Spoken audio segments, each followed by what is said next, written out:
Justice.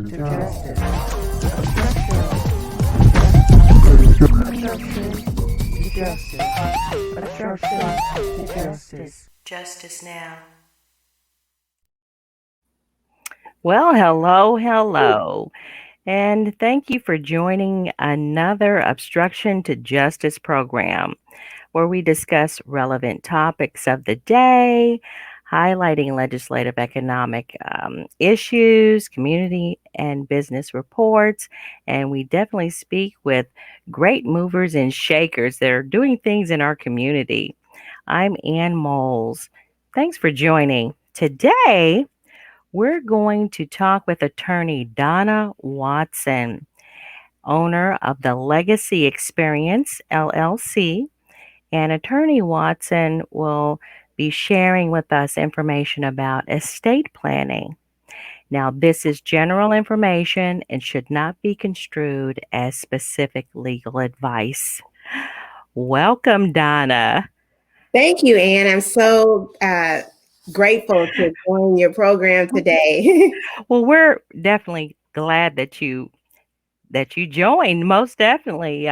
It's interesting to know that one thing that I like about the greater Kansas City area is that there are a lot of people doing big things around here. It's about the people that make the town go. Now we have more than just great barbecue. Right, that's right. We do have great barbecue, more than just great barbecue, and of course, more than the Chiefs. How about those How Chiefs? about those Chiefs?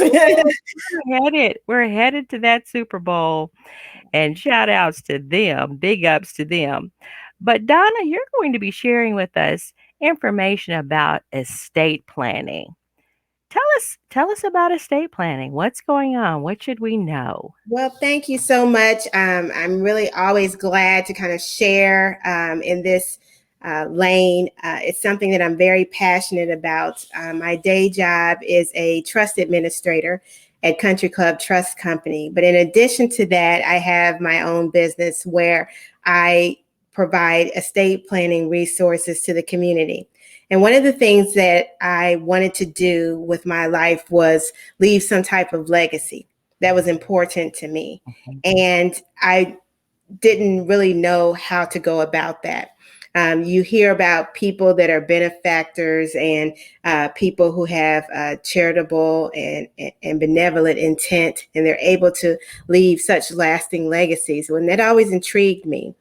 And then after I dealt with some losses in my families, particularly my parents and most specifically my mother, I really realized that this was the area of law that I wanted to work in. And it was the area that I really felt I could realize my purpose. And so when I talk about estate planning, it's something that affects us all. And I think it gets a bad rap, if you will, because when you hear the term estate planning, it sounds very prestigious and it sounds like something that only the very wealthy would participate in. But it's something that we all can do. We all own something in life. And so I want to be that voice, especially in communities where we don't ordinarily talk about estate planning. I want to be that voice that is bringing certain conversations to light and bringing up certain topics that we don't normally talk about. I want us to normalize estate planning. And that is super important. I think how many times do we hear about people, of course, to be prepared to move on to transition is a big thing, transition in life. Okay, that's what we're talking about. So, as far as estate planning, be prepared for that transition. Now, I don't know, we're all going to have that time where we're gonna get out of here, move on. But yes, I agree, and I appreciate that you're focusing on too to let people know that it's not just for the wealthy. to provide or to have an estate plan, because if you have something, right? That's right. We work hard for our homes and other, things that we have, we accumulate, but definitely property, valuables, heirlooms, hmm, you That's know? yes. Yeah, so, that right there is something that we should be mindful of as we live and pass along the legacy and heritage. And yes, there are a lot of communities, and I think really it's about the socioeconomic, maybe the lower end of socioeconomic communities, no matter what ethnicity you are. Mhm. But still, the lower end, you think, hey, well, all I did was just work for a company for 10, 20, 30 years and that's it. Well, if you purchased a home, even if you stayed in a location for a long period of time, what about what you've accumulated in the home? Is that what we're talking about when it comes to estate Absolutely. planning? And you really summarized that well. And I think what we have to do is think about every time we purchase property, every time we have a life change, a marriage, a divorce, a birth. Those are times where we need to evaluate what we own, how it's owned, and then how it would be distributed at your death. And during our lifetime, as we were talking, as you were mentioning, we do acquire property, but we also invest. We have life insurance. We may have 401ks or IRAs. And what I feel we are missing in our conversations in certain communities is about that those are opportunities to build generational wealth. This is an opportunity for us to invest in something that can outlive us and that can affect the next generation. So if I live my life in such a way that I live a little under my means Mhm. and put money away, that I can then make it a little bit better for that next generation in my family. Because I think what we too often do is reinvent the wheel at each generation level. So my child would want to buy a home when they're in their 20s, and then they'll have to work 10 years or so to get enough money to have a down payment. Whereas if we started thinking generationally, I will invest money and have that money start growing and building so that when my kids are in their 20s, they can just take that money and buy a home. And Mhm. so the delay in building wealth isn't there. They're Mhm. able to begin readily building their own wealth because they had a springboard. And that's something that we haven't always done a good job with. And it's not because of anything deliberate in most cases. Well, I was just gonna ask because what about, I'm not saying all culture, as Americans, I know Americans across the board, no matter what ethnicity you are, Yeah. there's a socioeconomic, even the middle class, and we consider middle class, okay, maybe not the 70s, upper 70s, 80s, 150,000 a year, but maybe just the average Jane and Joe who worked hard and maybe they weren't making that, but still, the mindset to say, well, what is this thing about estate planning? Okay, well, I have a burial policy at my job. That's kind of what they go on. I have a burial policy at my job, which is enough to bury you, probably. Maybe not. Just depends on how you want to go because some of these can get kind of elaborate. But then, I'm thinking, well, hey, yeah, taxes, property taxes have gone up, rent's gone up, whatever. Yeah. And it's like, okay, we're not thinking about the next generation. We're trying to survive where we are now, you know? Absolutely, absolutely, and I think that is um, that's fair, and it's an accurate description of what's going on. Mhm. We have a wide wage disparity Yes. especially among certain ethnicities. Let's just be honest. But I still believe that there are opportunities to invest, and there are opportunities to leave a legacy. There's those family homes, and maybe the home isn't necessarily, a $500,000 home, but it's a home that you lived in and were able to raise your family in. Um, let's talk about leaving that home to someone, and maybe that person doesn't live in the home the rest of their life. That second generation, maybe they sell it and they use those monies, those proceeds, to invest in another home. Well, that's building generational wealth, Okay. Okay. All giving them right. the opportunity to move forward. And there's a lot of opportunities that I think people miss out on. Say, for instance, life insurance. And Mhm. I think it becomes daunting because as we age, we have more ailments and premiums can be a little bit more.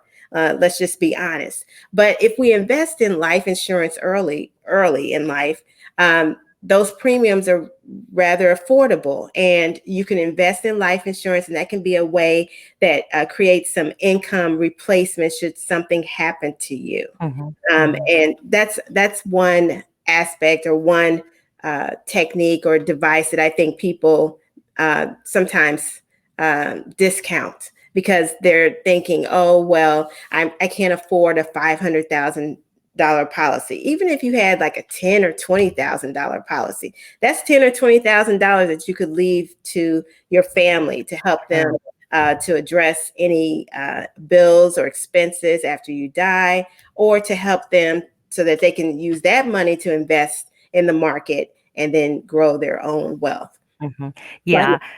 I hadn't really thought about that, because again, we think how estate planning sounds so big. Okay, if I'm not leaving the half a million, uh, you know, dollar policy or $1 million policy or $100,000 policy or whatever, but even if it's something, is what I'm hearing, that it's important to think about just to leave something and do something for your family. That's right. Yeah. And I also think we need to start having conversations with our families early in life about investing, about putting money away. And while things are difficult, and especially like we're in COVID-19, what is this, the 11th month of quarantine, Yeah. it's very real that people have.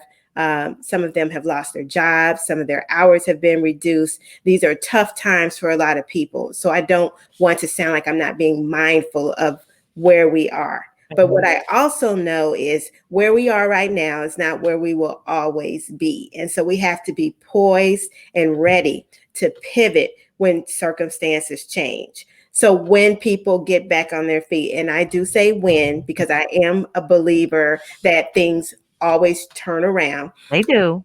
So Mhm. when we get into a position where things are different, how are we going to be different with our money and our assets? Mhm. What Mhm. I learned during the pandemic is that I need a lot less than I realized. And I tend to think of myself as a pretty frugal person, but I need a lot less than I realize. And so in knowing that, there have been times where two things, I have been able to put more money away, and there have been times where I have been able to be a blessing to other people. So I think in those two things, I am sowing uh, for my future, Mhm. because I feel when you help other people, it comes back to you. That's not why I do it, but I just know that that principle is true. And Mhm. then when I put money away because I'm not spending as much, that gives me an opportunity to create more wealth for me and for future generations in my family and my community. Mhm. So Mhm. I think it's very important that we start having those conversations. I know in my household, my mother told me to save money. And that was about it, just save money. And so how do you save? But I think in this particular climate, there are so many opportunities to hear about saving. There are all kinds of online platforms. I just recently joined a group on Clubhouse, Mhm. the platform, and all they do is just talk about different like wealth building strategies. And I was like, my goodness, this is amazing. So we have so much more access to information now. And I still think we're probably more financially illiterate than we've ever been. It's almost like it's too much and people Well, don't know where to go and where to start. you're right in that, but don't we kind of get conflicting messages? Now, if we're watching TV, if we watch TV and if we're looking at the media, if we're doing anything, outside of our homes, and now we're in our homes, so that's all we, have can do pretty much, right, is watch TV. What you're looking at, we're even called consumers. Mm-hmm. Right? The term that they call Americans, they call us consumers, right? So with that, since we are in that mindset, it's like a tug of war thing. On one hand, well, we probably should save at least for an emergency fund, but then on the other hand, there's not so much surplus income to where you can save and still look like you want to look based on what you see and have what you want to have based on what you see Mm-hmm. and want to consume because you want to fit in or whatever. So there's still a tug of war there as far as what I see and what's going on. What do you think about that? Well, I think that's absolutely accurate. There's so much information that people can get confused, and it's hard to know who to trust. And so I think in those times it's very important to get mentorship. I know that I had mentorship in my professional career. I think it's important to get mentorship in your financial world, in your financial life, because there are people that are successful, and I say successful financially. They And have, let's hold yeah, on to that okay, because here's what I'm kind of saying, and maybe I'm not saying it right, but the older I get, I see what success really is, right? yeah, In that, of course, we know that there's, I'm as a believer, okay, people know that I'm a believer. As a believer, that's the first successful relationship we need to have, right? So we have that success, but then the success that we really aren't aware of because as here in America, we may make 50,000 and we take it, that's not really enough. We should be balling bigger than that, whatever. But compared to the rest of the world, is what I try to encourage people to look at. Okay, we're really blessed here in America, even if you're making X amount of dollars, okay, less than 50, maybe 35,000 or whatever, you're still blessed because based on the category out of 7 billion people on this planet, you're not doing bad. If that's you right. That's right. And I think one of the things that I talk about is living well. And I believe everyone should live well. Now, what is the definition of living well? And living well for me is not being out of my boundaries. Okay. Like I have to live according to what I make. And I cannot be persuaded to be something I am not, because that is what I should be doing at this age. That's where I should be as an attorney. I should be, balling out, as you said. I have to be honest about where I am financially. okay. I have, if I have debt and I have a home and I have a student loan that I am just trying to get. Ah, Okay. So those are the two things that drive my decision, mhm, because mhm. I have made a decision that I am going to be done with these two things Okay. very soon. And Mhm. so for me, living well is not having the burden of debt on my shoulders. Then I can really invest without uh, fear and trepidation. I can bless other people with my money and not think anything about it because I have everything that I need. And so then Okay. it was the conversation about, well, then what are your needs? Mhm. We only have three basic needs: food, clothing, and shelter. Yeah. That's all we have. But we've told ourselves that we need I must be in the right schools. I must drive this certain vehicle. I must wear these certain clothes. But none of that was what was promised to us. It was that we would have what we needed and our needs. And if our basic needs are fulfilled, then we are blessed. We're rich. And that's the whole point. That's the reality of what I know to be true. Okay. Now, you said the big D word, which is debt. Yes. Okay. That's, guys, that's how lots of people are getting their stuff.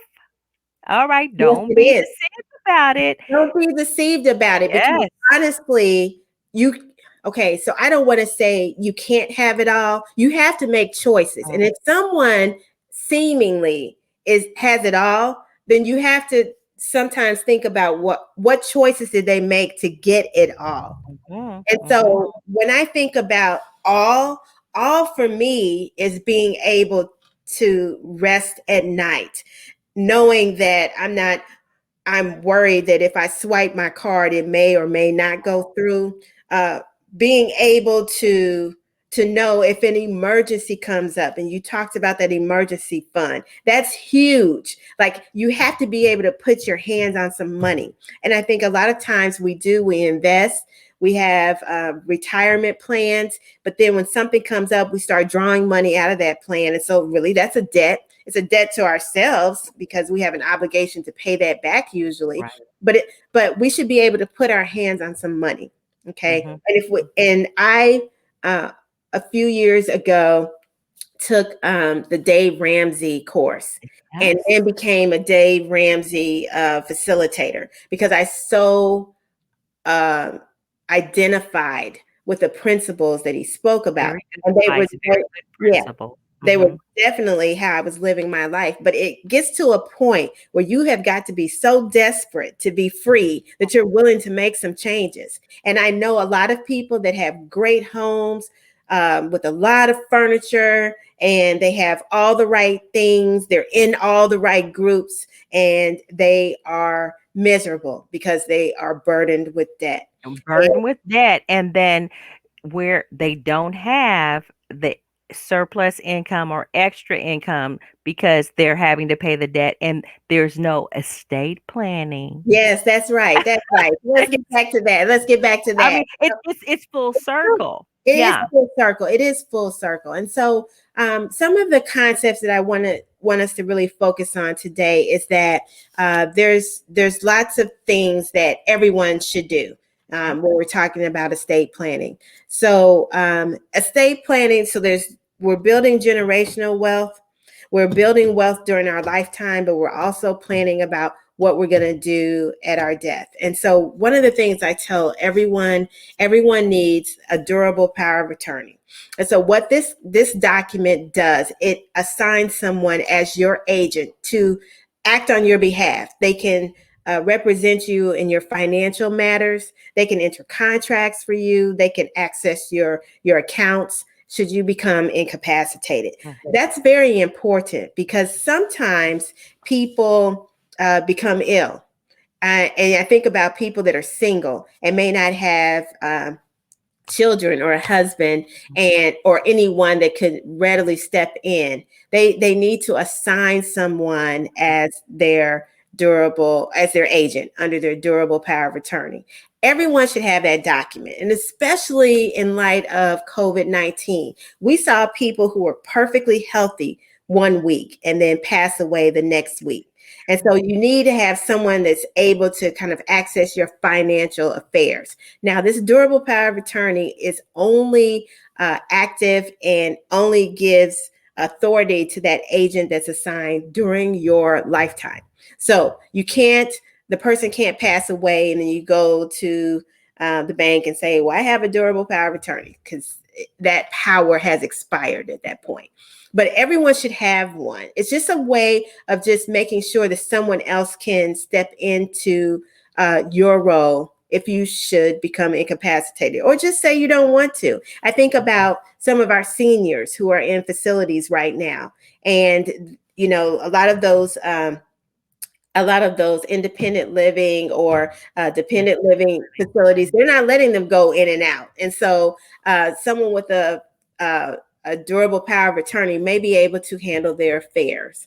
And so it doesn't necessarily mean incapacitated. And that's when that power arrives, depends on how it's written. It can be springing or shifting, but it does give someone the power to have some control over your financial affairs. And that's very important. I hadn't really even thought about that durable power of attorney until you mentioned it. And, when you become incapacitated, I mean, and that's kind of a scary thing, guys. But here's the thing, let's really think about it. Yes, there's got to be somebody in your life that you love and trust, Mm-hmm. right? Right. To make sure that they don't try to get you committed or go against what you would want. So you might come into a windfall, come and find out, Uncle Seymour passed on, and here's $1 million, and durable power of attorney time. Yes, Stamp exactly. it, and you're out of there. Of course, you want to trust the person to make sure that they think the way that you think and would be engaged in that way. A responsible child or responsible sibling. Yeah. Yeah. Yes. Cool. And I also think geographic proximity is important as well, Okay. because sometimes you may become incapacitated and you'll need someone to step in for a long period of time. If your children live out of state, sometimes we think, well, that's the next person because that's my child, Mhm. if my spouse is deceased. But it needs to be someone that can actually step in and be able to serve in that role without delay or without uh, extra effort, if you Okay. will. So those are just considerations, Mhm. just considerations. And in addition to that, so we talked about this financial power of attorney. You Mhm. also need a healthcare power of attorney. And so why is that important? Because just as we were talking about COVID-19, we're over 400,000 deaths in America. If you should become sick, there needs to be someone that can talk about your health matters with your physicians. And it's a document that I think, oh, go ahead. So those are two different documents? Those are two different. Really? Now, Okay. sometimes you'll see attorneys draft them as a large bundle. Okay. There's this healthcare, there's the financial power of attorney. They may Mhm. have the living will, and I'll talk about that Oh, one okay. in a minute. Okay. But yes, they're separate documents, but they serve in different ways. Got you. But that healthcare power of attorney is very important because you think about there are HIPAA laws and privacy laws. People can't just, oh, that's my mother. What's going on with her? And so I have a healthcare power of attorney that's filed with all of my physicians, even my dentist. Okay, Okay.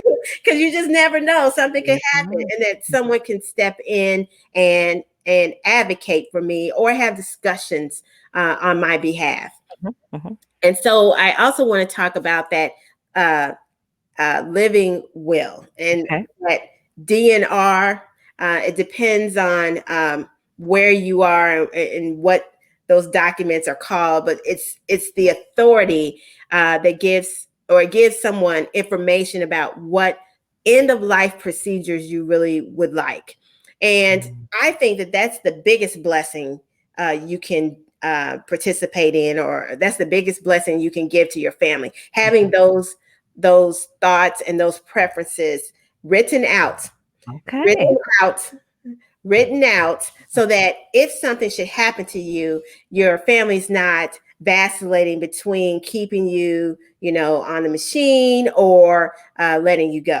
And because that is a very emotional time. Mm. And you don't want to burden your family members with the guilt of making the wrong Good decision. point. Good point.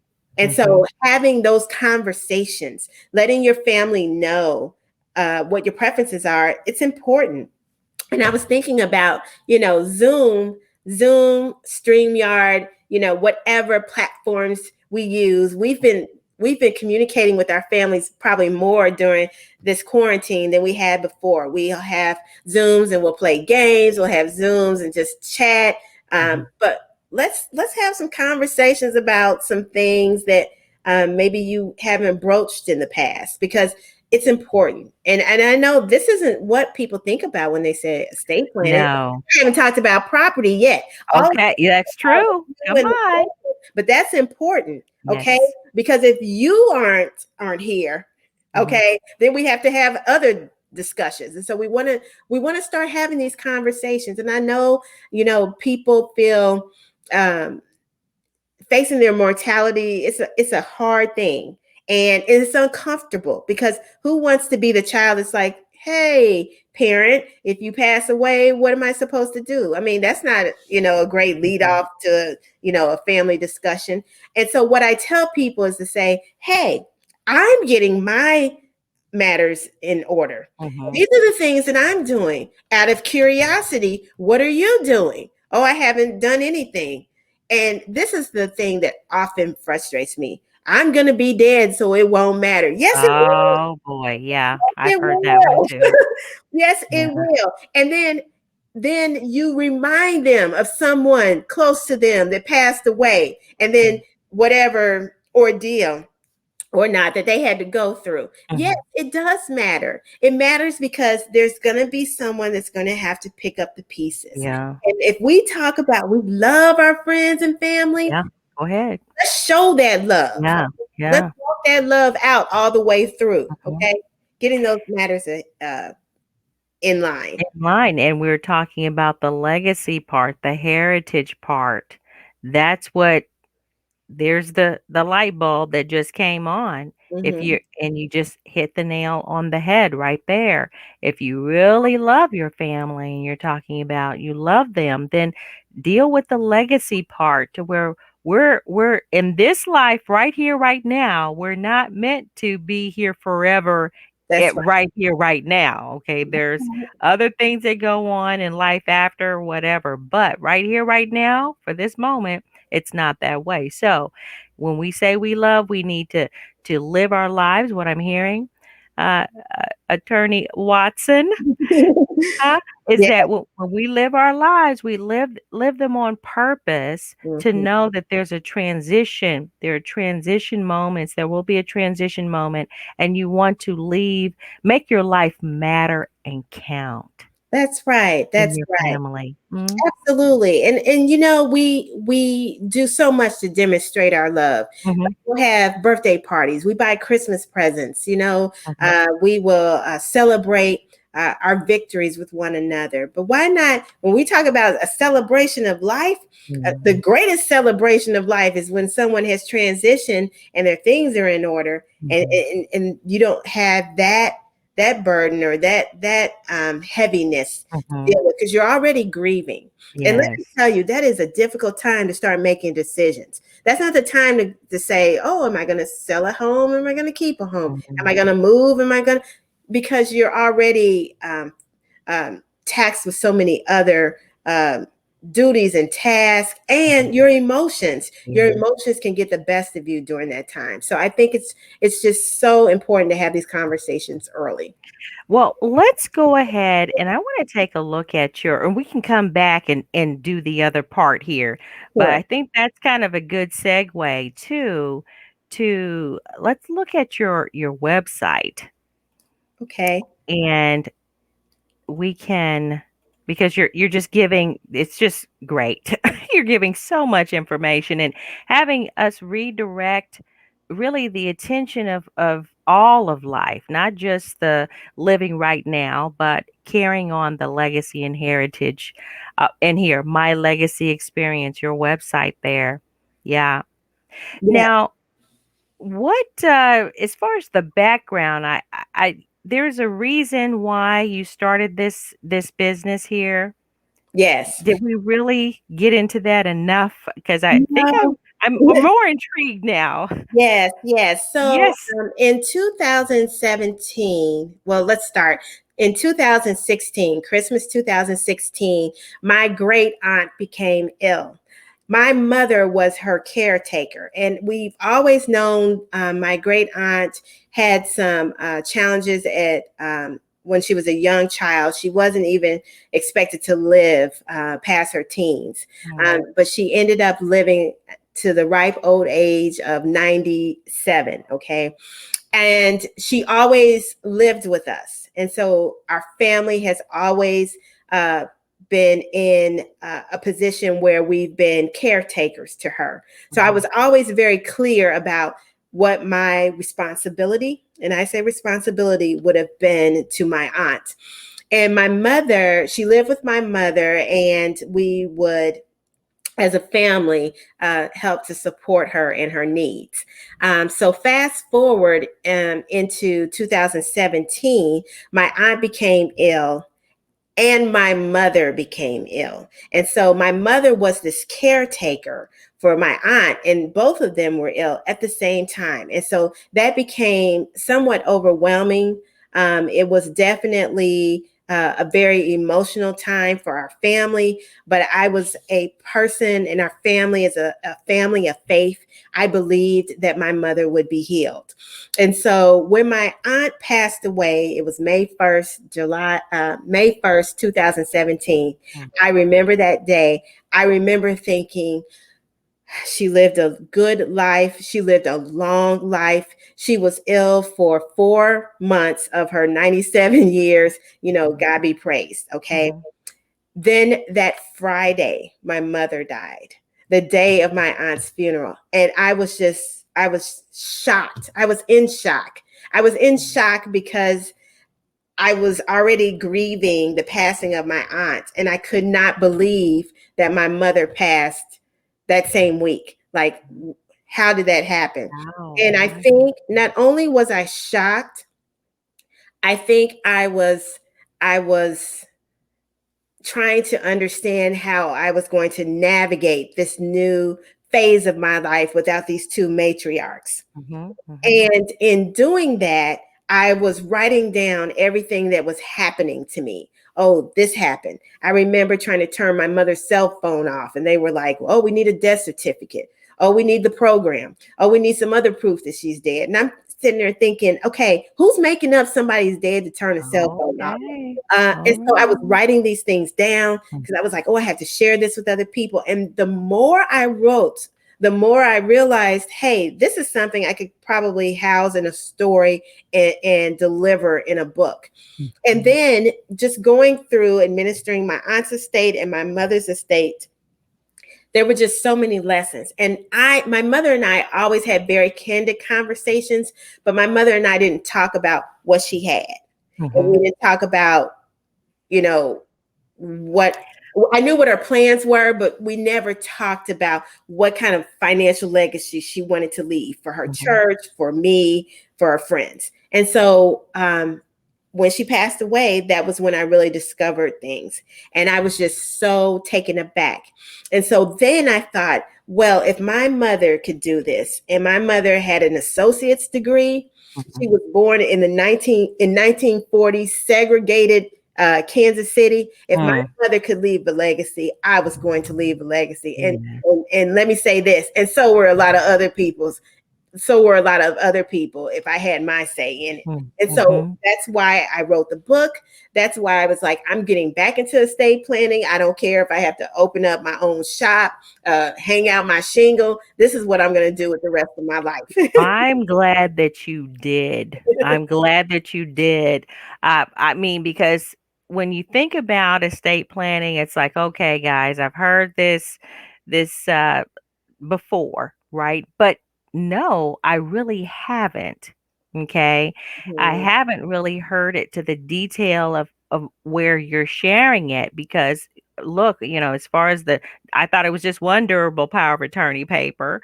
But then all of the living wills, of course, are important and the healthcare part of it, healthcare part of making sure that things are in order it's just important. And then I'm thinking, okay, guys, where am I? Right. So then you get personal with it.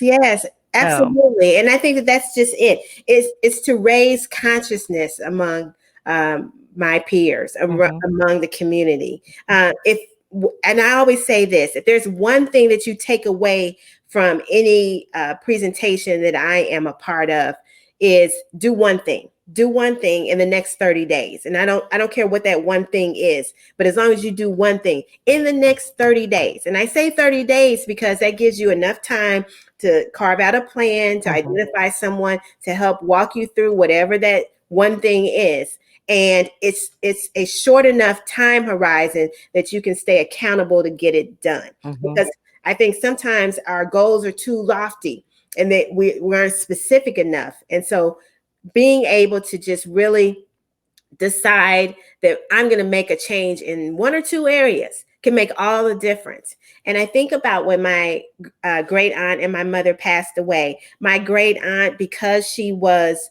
older, because she didn't have, a lot of assets, very early on, my mother and I got her a burial policy. And so all I had to do was just pick out the color of the casket. That's it. And Yes. what outfit she was going to wear. And so do you know how freeing that can be? Freeing. Yes. And we're not sitting there trying to get funds together or wait until, we get this check. And, it was just very freeing. And then when my mother passed away, it was the same situation. There were funds just available, or her plan just available to bury her. And so it really made me think. So I bought a cemetery plot last year. And you think about, I'm buying some real estate. You usually think about your home, but it was important to me. I want to be buried near them. And I didn't want anyone to use the resources that I'm saving to take care of that. I was just going to go ahead and take care of that. So now that's taken care of. And so we just got a shout out from brother Elder Willie Henderson, and he's saying this is where, as a people, we lack in this area. Much needed. Yes. So, Thank you yes, so much. he acknowledges that, and we've done big shout out. Thank you, Elder Henderson, for that. Thank you. Yeah. I think it's just sometimes it just takes a little bit of changes in our budgets. We think that it's going to be like $200, $500 a month, and sometimes it's not. And there are insurance agents that will work with you. There's sometimes people who might be uninsurable, but there are options. And so I think we just need to have those conversations and pursue those options because it's worth it. It's worth it to that family that's behind, especially if you have like minor children and, you have a spouse and you're a dual income household. What happens if something should happen to you? That dual income is what you all have kind of relied on. And so you have to just prepare. You just have to prepare. And it's funny because if we get a cell phone, we will immediately insure that cell phone. Why? Because we don't want to pay $750 to get a new one just right off the bat. We'll insure it, right? but that is so true. With our lives. We won't do that with our lives. Well, and I think here we are. We're starting the conversation. Here's another time where our listeners will hear estate planning. And of course, they'll hear it in the detail and explanation of how you're sharing it and your story. So the testimony and how you kind of got going in this and how this is pretty much ordained. It's something that you feel led to do and to carry on so that people are aware of what they need to do. Now, I would take it even further, Donna, in that I believe that this should be part of what we teach young people as they grow to adulthood. Absolutely. I think it should be in that what you had just mentioned, if you have a spouse, two-wage earner household, what happens if one, passes on? These are things that they don't, young people, they have these big deer in the headlights looks on their faces as they go out, and then they just go from one extreme to the next and everything. And like you said, they'll insure that cell phone, but do they know that they really should be insuring their lives? And it's more than just life insurance. That's right. That's right. Yeah. And these young people have something that we don't have. They have time. Okay. So if you think about if you're investing, $20 every pay period when you're 20, and you leave that money alone, by the time you're in your 40s, you can have a substantial little nest egg. Now, $20 to a 20-year-old sounds like a lot each pay period, but it really isn't, because there are a lot of times we waste more money than we realize. Two trips to McDonald's, Yeah. nowadays, and of course, all this food has gone up. Fast food has gone up since Mhm. all of what's going on, and you shouldn't be eating it anyway because it's not good for you. That's It's right. not good for you. For me, it's not good for us. So, yeah. A couple of coffees a month, Yes. a couple of lattes. Mhm.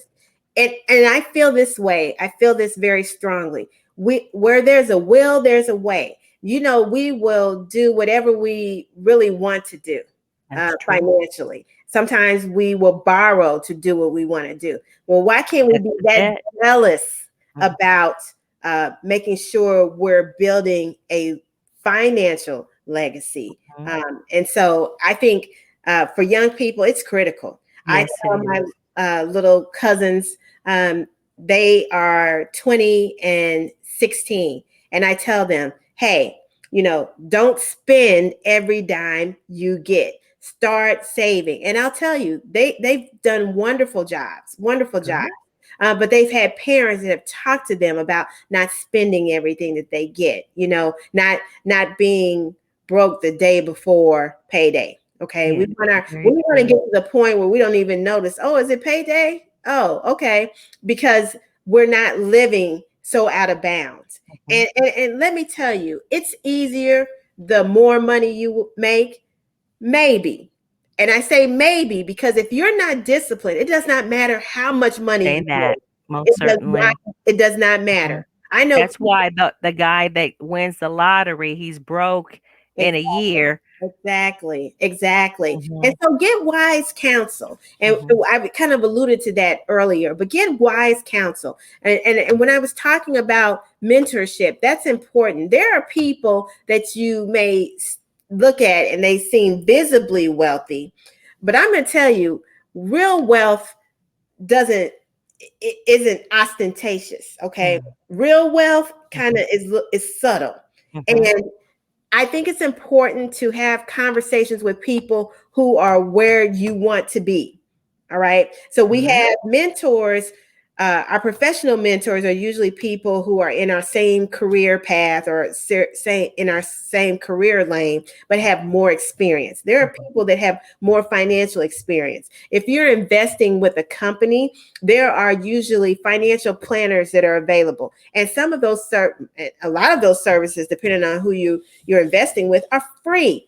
Set up a time. Mhm. Ask them to walk you through some definitions so that you're clear about what you need to do. And then read, and then read, and then read Speaking of some reading, more. yes, speaking of reading, my legacy experience, how Yeah. my mother's life prepared me for her death.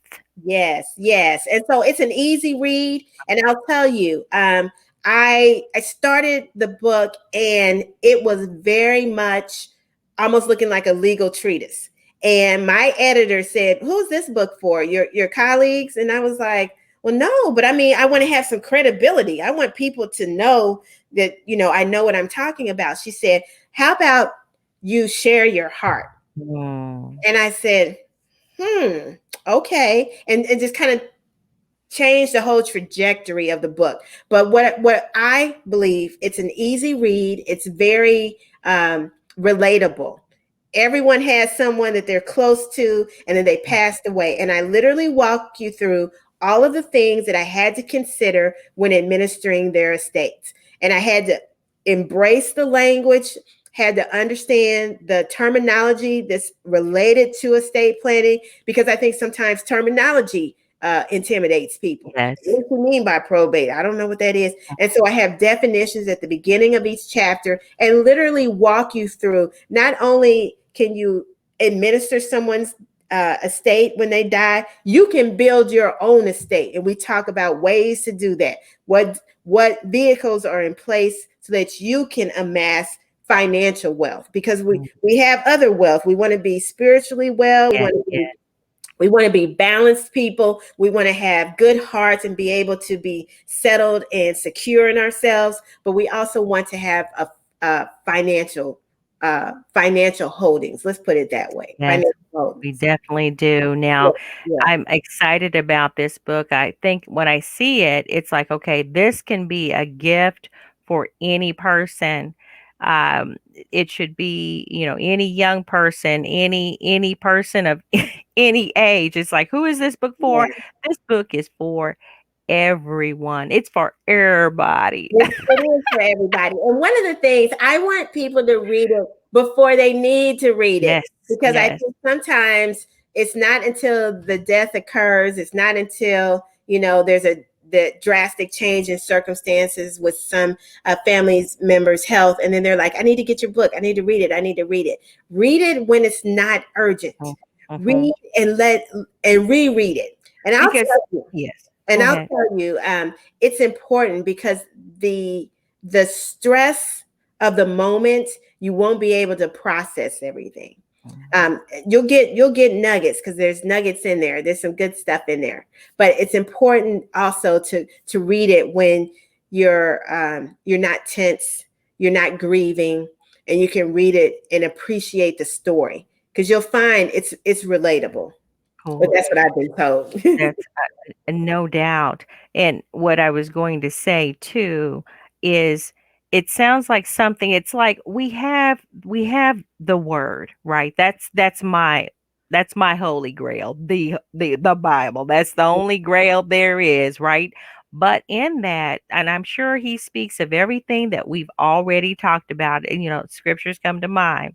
But eh, but for this will give you an outline of what you can do to embrace and be successful.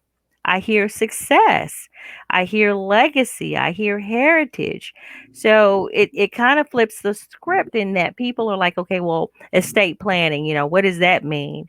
Well, all of these items and things that you shared with us today, this is something that to me it builds wealth, but and that's what you're wanting to do, isn't it? This is what the American dream is all about. Well, who tells us? Who educates us? Yes, okay, the mentor will or can help. Of course, the parents. But what if they're lacking and needing to be caught up to speed? Well, here's a book that can help them get up to speed. This is for everyone, and I see that this is an opportunity where people can learn and glean. And like Brother Henderson, Elder Henderson said, we lack in this area, and most Americans lack in this area, no That- matter who you are across the board. That's right. Now, the book is out there on Amazon. We showed it, so Yes. you can get it. It looks like it's available as in Kindle form as well, In the hardcover, hardcover, some paperback. paperback. Yes. Yeah, so Yes. you might want to get a couple. Get a hardcover and hold on to it, then get that paperback where you can underline it and everything, Yes. and then give the hardcover as a gift. Yes. If you're in Yes. the Kindle, it's out there too for that. And it has a checklist in it. And so I just kind of tell people, just rip Yes. that out of there, just rip it out the page and start writing down your assets, your holdings. Because what you want to do is you want to leave a trail for people. One of the things that I experience in my practice is sometimes people don't know what they own, or Mhm. they know, but they've passed away. And so the people who Mhm. are left behind are playing detective. And I Mhm. don't want to grieve and play detective. So just have all that stuff written out. So Have I'll it know all what written to down. do. And we lose things too, don't we? Yes, If yes. if it's not written down, if we don't identify it, then that's where the state will Yes, it it'll like cheat the state. And you see all these unclaimed property yeah. that's what that is. Those accounts that somebody forgot about. And sometimes it can be thousands of dollars, okay? Mhm. Thousands of dollars. Mhm. Income tax refunds, all these stimulus or economic impact payments, those are going Yeah. into accounts. And if you didn't stay on top of those accounts can just close, and those monies will escheat to the state. So you want to just make sure that doesn't happen, because Your family worked hard for That's that. right. Yes, That is yes. so, so true. I want everything that is supposed to be mine, right? Yes, We want everything that God asked for us. that's right. That is right. Now, you're out here on your website too. Of course, if you forget now, guys, that the website is mylegacyexperience.com. And if you go out there, you can see the background, the story of how um, Attorney Watson got the idea to write the book that is definitely an asset to any family, a great guideline checklist for how you should manage, you should manage your life and the life of moving forward with your family. Now I see speaking engagements out here too.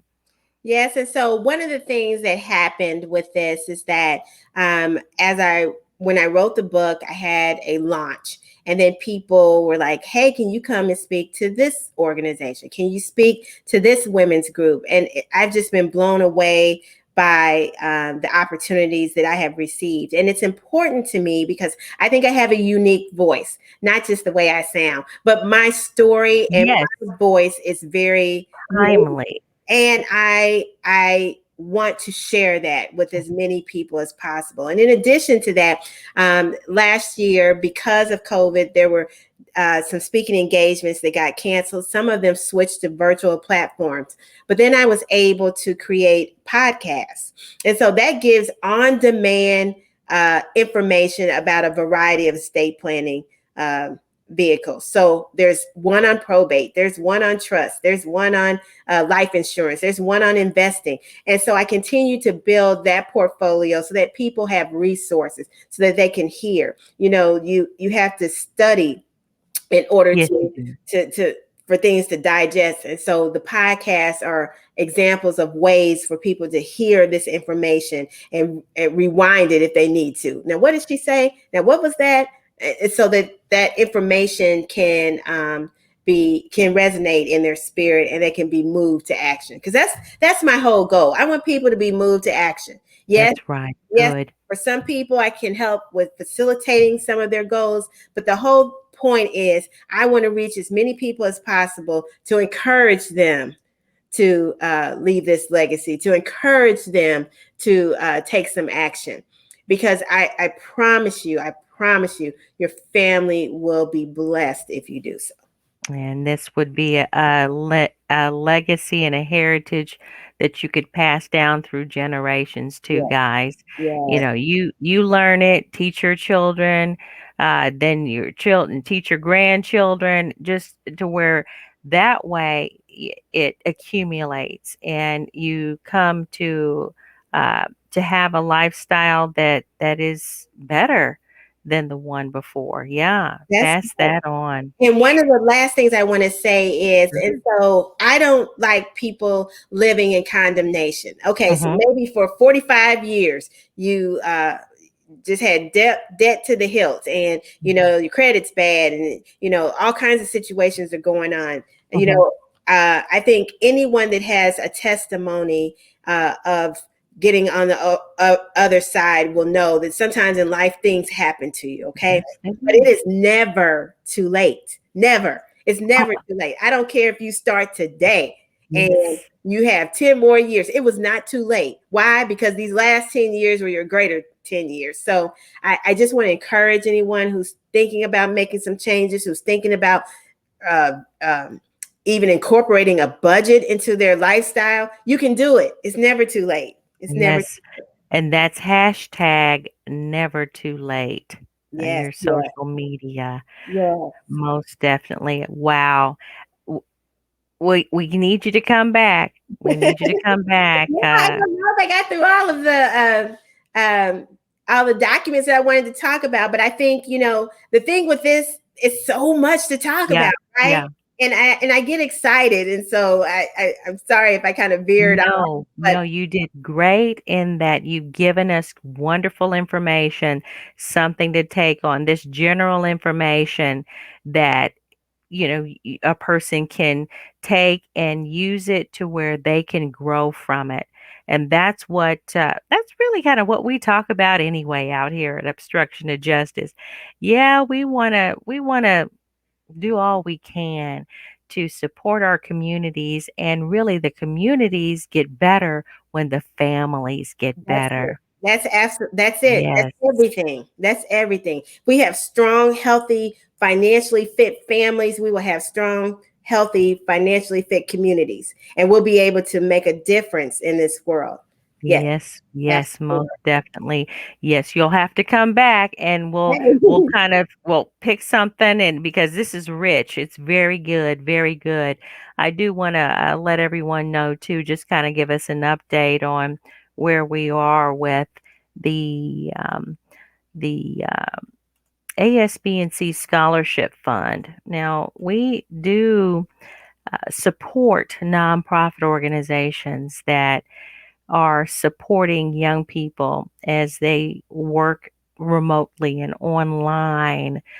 We do provide uh, tutor time, tutor scholarships, tutor support as well for young people who are at home, and also, facilities as well. So now other nonprofit organizations that have opened up their doors to provide a safe place, and a place where the young people can be directed to stay focused on the task of learning, which is super, super difficult, even in class sometimes, but much less being on the side where they're having to be home by themselves because people are transitioning and having to work and still provide for their families. So there are quite a few students that are still at home. Some are going back, but that's one thing, a project that we've worked on, the ASBNC Fun and Learning Mobile Tutor Project. So just keep in mind that if you want to donate, and it's not a a donation to where you get a tax write-off, but it's such a small amount to share with a young people to where they can continue and do better in their education and not fall through the cracks. So that's our effort there. It's coming along nicely. All right. Just want to let everyone know that we're out here. And again, Attorney Watson, thank you so much for sharing and joining us today. And we got an earful, and now there's a challenge. You called us out. 30 days. 30 days. 30 days. One thing. You have to do one thing. And that's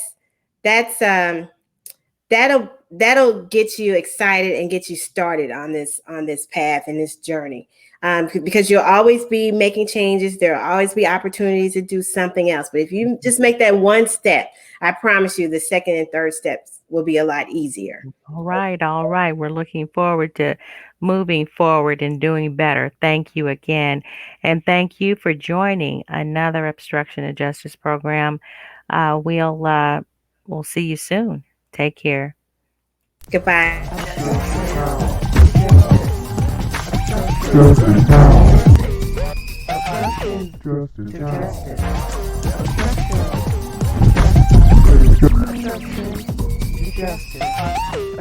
now. Justice now. Justice now.